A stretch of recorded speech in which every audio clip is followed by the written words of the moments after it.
Welcome once again to this week's Rashi Nosh. I'm Pastor Matt. And I'm Kara. We are excited to have you back this week as we are in a Torah portion called Chaye Sarah. And in one respect, this is kind of a sad Torah portion in that Sarah dies. However, it's also a very joyful Torah portion because we meet Rebecca, and a commercial for Rabbi Shapira's book called The Rivka Remnant. Rivka is how we say Rebecca in Hebrew.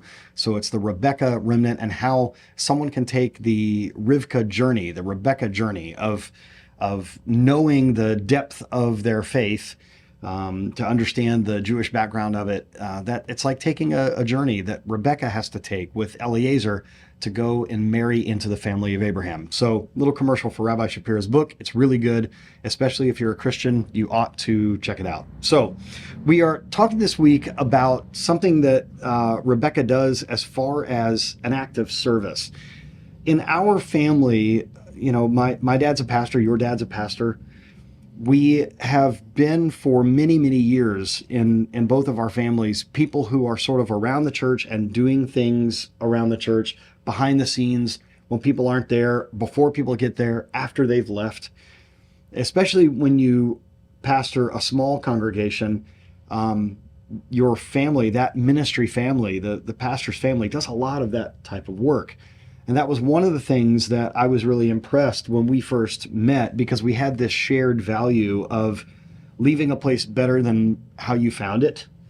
And so I just want to read us a couple of verses and get your take on it, because, again, for you, not just as someone who's my wife, but, you know, you have been a teacher for a few years. You have managed a couple of food places, of restaurants, where stuff has to get done. And if you see it and it needs to get done, then you need to do it and take that initiative. So let me read a couple of verses and I'll get your thoughts on this.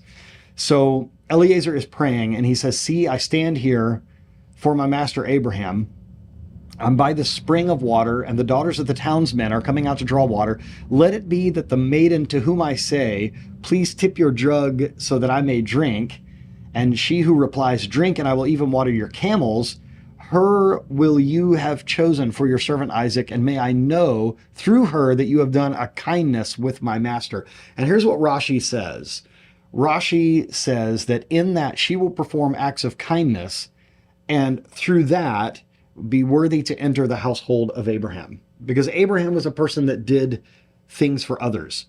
When the divine visitors visited in last week's Torah portion, he washed their feet. This is something that's just part of his personality. And so when Rebecca comes down and she actually says, "I will draw water for you and even for your camels until they have finished drinking." There are 10 camels and they can drink gallons and gallons of water. So she kept watering them until they were done.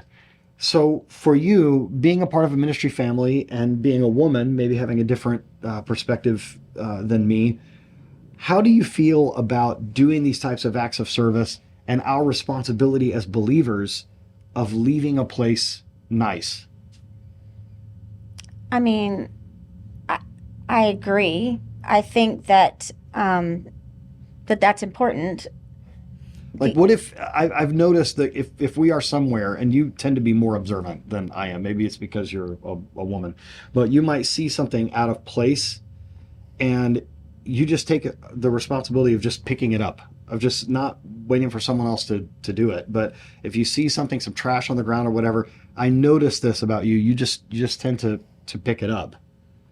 And is that something that you think that should be a part of the life of us as believers, of just something needs to be done and I need to do it? I mean, I feel like that's just should be, yes, common sense, I think. But I guess not everybody sees that or thinks that way. But I mean, if it's nobody's job, then nobody does it. But if it's everyone's job, then hopefully everyone does it, and it gets done.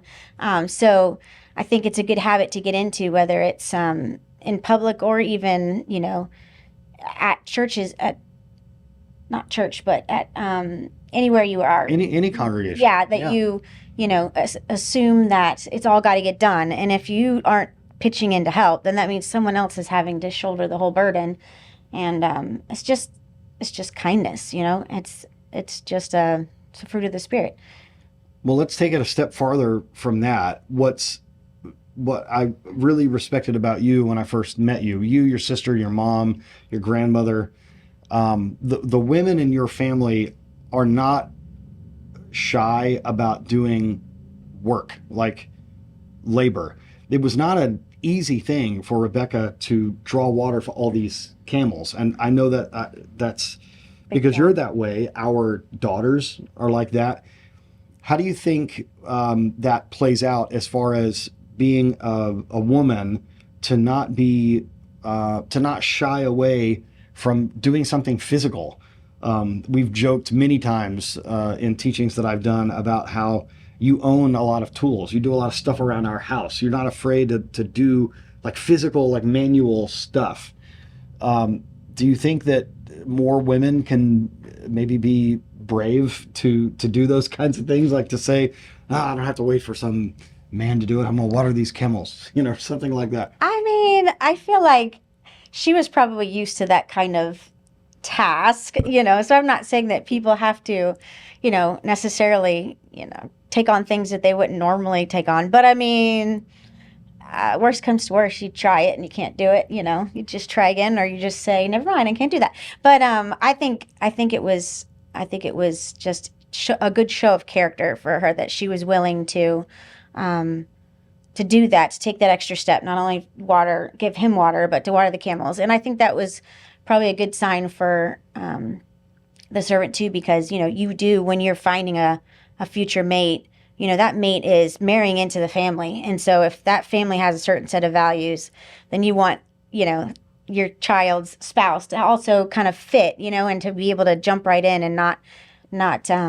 feel awkward. So if Rebecca was already showing that kind of quality, I feel like that was a good sign that, like, oh, she's gonna fit into our ministry life, our ministry family here, that she's already used to being willing to pitch in and do things. And I think that was reassuring, I'm sure. Absolutely. I think lastly, I think it's very impressive to me the way that she makes decisions. Do you want to go with this man and marry this person that you've never met? Never met. And yes, I want to go with him. I've thought about it, and I'm making the decision, and I'm going. And I think that there's something so refreshing about that. I think we've got to impress this on our kids, on this next generation of making decisions. I think sometimes it's easy to be passive and to sort of waffle between one opinion and another, not making an actual stand for something, not making a decision. I think Rebecca shows us that she's willing to take this matter upon herself and to make this decision to go. And of course, it is a tremendous blessing that she joins this family. Yeah. And what the sages say is that when it says that he brings her into his mother's tent, that he wanted to see if she had that same way about her, that same light, that same radiance about her, and she did. And I think we can all learn from Rebecca, us men as well.